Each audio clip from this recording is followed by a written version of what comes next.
E3 season is finally upon us, and at long last we have stuff to talk about. I've got about 30 games to smash through, so this will be very quick, and you can find links to everything I talk about in the description below. So without further ado, here is a recap of Bethesda and Xbox's joint E3 presentation. The show opened up with Bethesda boss Todd Howard, and instead of groveling this time, he jumped straight into it with Starfield. Unfortunately, this trailer was just in-engine assets rather than actual gameplay, but we did get a release date which is far from what I expected. Assuming it doesn't get delayed, which is a constant albatross these days, the game is going to launch on the 11th of November 2022. The trailer itself doesn't show much beyond an astronaut booting up a ship for takeoff and a cute little robot companion, which is always welcome. Sorry Sony fans, this one is a console exclusive to the Xbox, which shouldn't really be a shock since Microsoft now owns Bethesda. The game is also coming to Game Pass on day one, so that is a huge win. Get used to me saying that because virtually every game is hitting Game Pass on day one. It's incredible. Up next came Stalker Heart of Chernobyl. The trailer is a mix of cinematics and edited gameplay with all dialogue being delivered in Russian, which was a nice touch. Developed by Ukrainian team GSC Game World, it's set around the Chernobyl reactor following its meltdown in 1986 and a subsequent fictional meltdown within the game's lore, with the title Stalker serving as an acronym for scavengers, trespassers, adventurers, loners, killers, explorers, and robbers. It's a first-person shooter similar to the Metro series, as the devs from the first Stalker game left to form Metro's developer 4A Games. Despite being named Stalker 2, it's actually the fourth in the franchise and the first entry since 2009, serving as a sequel to the first game from 2007. This entry was actually announced back in 2010 before being cancelled, then restarted only to be cancelled again in 2012, with this latest version beginning life in 2018. Launching on the 28th of April 2022, Stalker 2 Heart of Chernobyl will launch on Xbox Series X and PC, and on Game Pass day one. Following that, we got Back 4 Blood, the spiritual successor to Left 4 Dead by Turtle Rock Studios, the original creators of Left 4 Dead. It's a PvE co-op zombie shooter with 8 characters to choose from known as cleaners. Each cleaner has unique perks for killing ridden, their word for zombies, which seem to provide individual benefits and team buffs. For example, there's Walker, who gets increased accuracy on precision kills, bonus damage, and team health, or Holly, who regains stamina by killing, boosts damage resistance and team stamina, or Hoffman, who drops ammo on kills, gets +1 offensive item slot, and boosted team ammo capacity. There's loads of gameplay out there, and it launches on the 12th of October 2021 for PC, PS4 and PS5, Xbox One and Series X, and also comes to Game Pass on day one. Up next was Contraband, an open-world co-op game developed by Xbox Game Studios in partnership with Avalanche Studios, best known for Just Cause. Unfortunately, we know pretty much nothing else about it since it's just a CGI trailer, but it seems like you'll be involved in some kind of a heist as the camera pans through a static room full of plans somewhere very hot. Based on some of the details in the environment, I'd guess that this is somewhere in Southeast Asia and possibly set in the 70s based on the equipment and the background music. Steely Dan's Do It Again from 1972. The room is full of Easter eggs and clues, so there's plenty more to discover if you go and have a look. Oh, and yes, it's another Game Pass day one situation as it comes to Xbox and PC. After that ambiguity, a breath of fresh air came in with Sea of Thieves' upcoming expansion, It's a Pirate's Life. This expansion brings characters from Pirates of the Caribbean to the game, like Davy Jones and Jack Sparrow himself. Captain Jack Sparrow. This will form part of the game's third season and brings with it a new original story featuring Jack's crew and some supernatural forces. This update is due out next week on June 22nd, and the game is already on Game Pass, so yeah. After that was the much more minor announcement that Yakuza Like a Dragon is joining Game Pass, and you can download it right now along with all the rest of the series. Following that came official pre-alpha gameplay of Battlefield 1942, due out on the 22nd of October 2021. We see some grappling hook action, which is always a win round here, a tornado tear through the map, base jumping, wingsuiting, and all the classic vehicle-based action you'd expect from the series. This is one of the very few games in the showcase not to come to Xbox Game Pass day one, but it probably will at some point since EA Play has a deal with Xbox, and this is an EA get. It's coming to Xbox at some point. The game launches on Xbox One and Series X, PS4 and 5, and PC. After that was a personal highlight for me, 12 Minutes. We had seen this game before, but now we do get a release date of the 19th of August 2021. Developed by Louis Antonio and published by Annapurna Interactive, the game stars a married couple played by James McAvoy and Daisy Ridley in a 12-minute time loop as they are aggressively interrupted by a mysterious man played by Willem Dafoe. Since it's a time loop, if you fail or run out of time, it resets, but you can use what you've learned to your advantage and eventually escape the loop.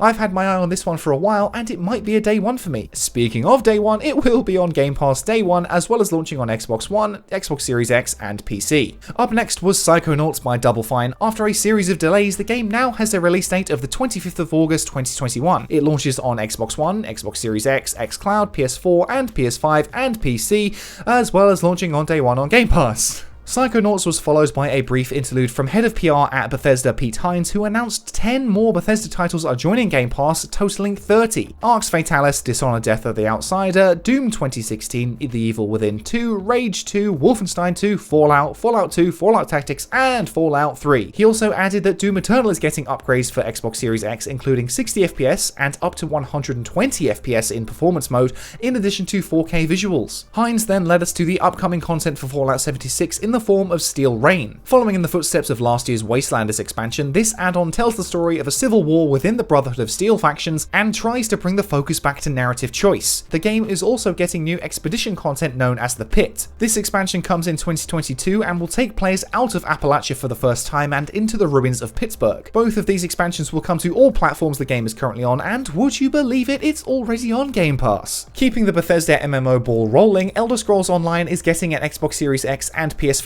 upgrade this week on June 15th. This will add a performance mode for 60 FPS at 1080p and fidelity mode for 30 FPS at 4K, though the Series S version will be 30 FPS at 1440p. The party continues with Party Animals next, which puts you in control of adorable creatures like a fox, a tiger, a gorilla, a dinosaur, or a bunny in this multiplayer brawler. Similar to games like Smash Bros, you can just batter your opponents, use weapons or items, or launch them off the edge, and it looks like a pretty great party game. Limited time demos were available last year, but the full game is due sometime in 2021 on Xbox Series X, Xbox One, and PC, and it will be on Game Pass on day one. The King of the Underworld rose up next as the excellent roguelike Hades is coming to Xbox Series X and Xbox One on the 13th of August 2021, and again will be on Game Pass on day one. I have nothing more to say here, just play Hades, it's incredible, and I don't even like roguelike games. Following that was a contender for my favourite game of the whole show. Somerville, developed by Jumpship, is very reminiscent of games like Limbo or Inside by Playdead, and that's no coincidence since the studio was started by the founder of Playdead. Both of those games were deeply atmospheric and stylish, and that seems to be the case here too in a game starring a father, mother, son, and pet dog amidst an alien invasion. I've seen early comparisons to games like The Last of Us where you fight through an apocalypse as a close-knit family, but since there's a dog involved, you can be damn sure I'll kill the whole fucking family to keep him alive. The game is due out in 2022 for Xbox consoles, xCloud, PC, and once again, the game comes to Game Pass on day one. After that, we got what should have been a home run for Microsoft, but was far smaller in scale than I was expecting: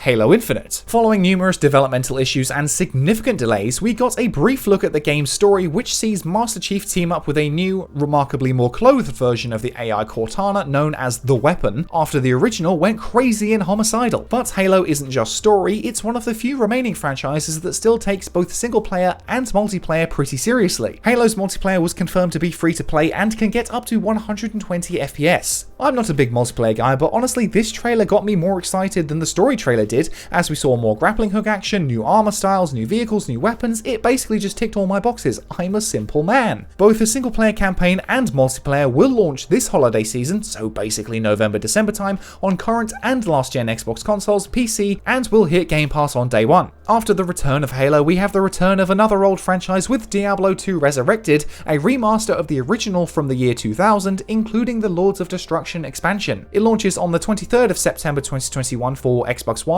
Series X, PS4, PS5, PC, and Nintendo Switch. It's being co-developed by Blizzard and Vicarious Visions, which previously handled the successful remake of Tony Hawk's Pro Skater 1 and 2, so hopefully this isn't a total disaster like the Warcraft 3 remaster. The next game was a big surprise to me, A Plague Tale Requiem by Asobo and Focus Home Interactive, a sequel to A Plague Tale Innocence from 2019. That game is really a hidden gem which I totally recommend, with amazing visuals and voice acting with a grim but heartwarming story. The first game was rich in atmosphere and dread as you played a girl trying to protect her younger brother in 1348 France amidst a horrific rat plague. Much of the game involved avoiding combat and using stealth to your advantage, and what little combat was featured was admittedly pretty weak. This time around, protagonist Amicia has a crossbow on her back, suggesting we may be playing a little more aggressively this time around when the game launches in 2022 for PC and Xbox Series X, coming on Game Pass day one. Following the high of A Plague Tale Requiem came the flatness of Ubisoft with Far Cry 6. In a trailer I'm sure I've seen before, it highlights highlighted some of the different approaches to missions with stealth tactics, explosives, and even bringing a rooster into battle. You've got a giant rocket launching backpack, which is pretty cool, and a companion pooch named Chorizo, who is just the cutest. I don't really like the recent Far Cry games, but who can say no to that little guy? Or the sinister charms of Giancarlo Esposito. The game launches on the 7th of October on PC, PS4 and 5, Xbox One and Series X, Amazon Luna, and Stadia, assuming the streaming service is even still around by then. After that was the gooey blob collector Slime Rancher by Monomi Park. In this open world first person shooter, you hoover up blobs like some kind of jelly Ghostbuster. Once more, the game will join Game Pass on day one alongside the Xbox Series X and PC in 2022. After cute and cuddly, we've got Extreme Sports with Shredders, the downhill snowboarding game from co-developers Eiyuden and Let It Roll. This should be one for any winter sports fans out there, as the game describes itself as made by riders for riders. The trailer shows snowboarding stunts but little else, and it is unclear what, if any, is actual gameplay. The game launches on Xbox Series X and xCloud as well as Game Pass on day one, and while no hard date is given, the trailer says it has a good feeling about December 2021. From raising your heart rate with snowboarding, we've got Atomic Heart. The game was announced a while back but has flown under the radar for some time and looks heavily inspired by BioShock but with a Soviet twist. Developed by Mundfish in Russia, Atomic Heart is an action RPG FPS in an alternate reality version of the Soviet Union in 1955. I can't really tell you much beyond that because we don't really know, but it's weird and funky and well worth a look. Plus, Mick Gordon is doing the music, so that's another reason to be intrigued by it. The game will come to PC, Xbox Series X, Xbox One, and xCloud at some point, and whenever that may be, it will be on Game Pass day one. Up next is the other main contender for Best in Show for me, and that's Replaced. What at first glance looks like yet another pixel art indie game is actually a moody cyberpunk dystopian sci-fi platformer where you assume control of an AI trapped in a human's body. As far as I'm concerned, this is the new bar for how good you can make lo-fi pixel art look, and I am seriously impressed by the visuals. There is a little combat in the trailer, though it's unclear whether this incredible animation is fully player controlled or part of a cutscene, but nonetheless it looks really cool. Sad Cat Studios makes its developmental debut with Coastlink Publishing, and the game is due in 2022 for Xbox Series X, Xbox One, PC, and once again will be on Game Pass day one. Next up was an expansion for Grounded, Obsidian's multiplayer shrunken survival game that released into early access last year. This expansion, known as Shroom and Doom, features Obsidian's unique sense of humor and adds a bunch of user requested features as well as a giant frickin' spider for good measure. The update arrives on June 30th for PC, Xbox One, and Xbox Series X, and it too is already on Game Pass. From being trapped in a garden with creepy crawlies to being trapped on a spaceship with a doppelganger alien, multiplayer surprise hit Among Us is joining current and last-gen Xbox and PlayStation systems this week, the 15th of June. Additionally, the game is also getting 15-player lobbies, upgrading from 10 so you can lie to even more of your friends, as well as new colours for the crewmates. Following that came a double bill with Eiyuden Chronicle 100 Heroes and Eiyuden Chronicle Rising. Beginning life on Kickstarter, it's a turn-based JRPG by Rabbit and Bear Studios, which uses a blend of anime-inspired character sprites and 3D rendered backgrounds, which makes for some pretty nice visuals. 100 Heroes launches in 2023, while Rising is coming in 2022 across Xbox One and Xbox Series X, PS4 and PS5, and PC, as well as Game Pass on day one. From JRPG to ARPG, we've got The Ascent by Neon Giant, which is something I'm really excited for. It's an isometric twin-stick shooter and basically looks like a cyberpunk shooter version of Diablo with special abilities and lots of loot to collect. It's open world and can be played in online or local co-op with up to 4-player squads, and launches soon on July the 29th. It will launch on Xbox One, Series X, PC, and guess what? Game Pass on day one. Up next is the return of the genre-defying strategy series Age of Empires. Developed by Relic Entertainment, Age of Empires 4 will put you in control of several different civilizations throughout history in battles on ships, horses, elephants, and featuring historical figures like Joan of Arc. On release, you'll have access to the Chinese, the English, the French, the Mongols, and the Delhi Sultanate, previously known as the Indians. Launching October 28th, 2021, it will be available on PC and xCloud with Game Pass for PC on day one. Obsidian may have already shown Grounded, but they're not done yet, as they revealed The Outer Worlds 2 is in the works. That's about all they showed, as they shared a very self-aware and self-critical trailer with a dramatic narrator voice talking about super slow-mo, epic shots, and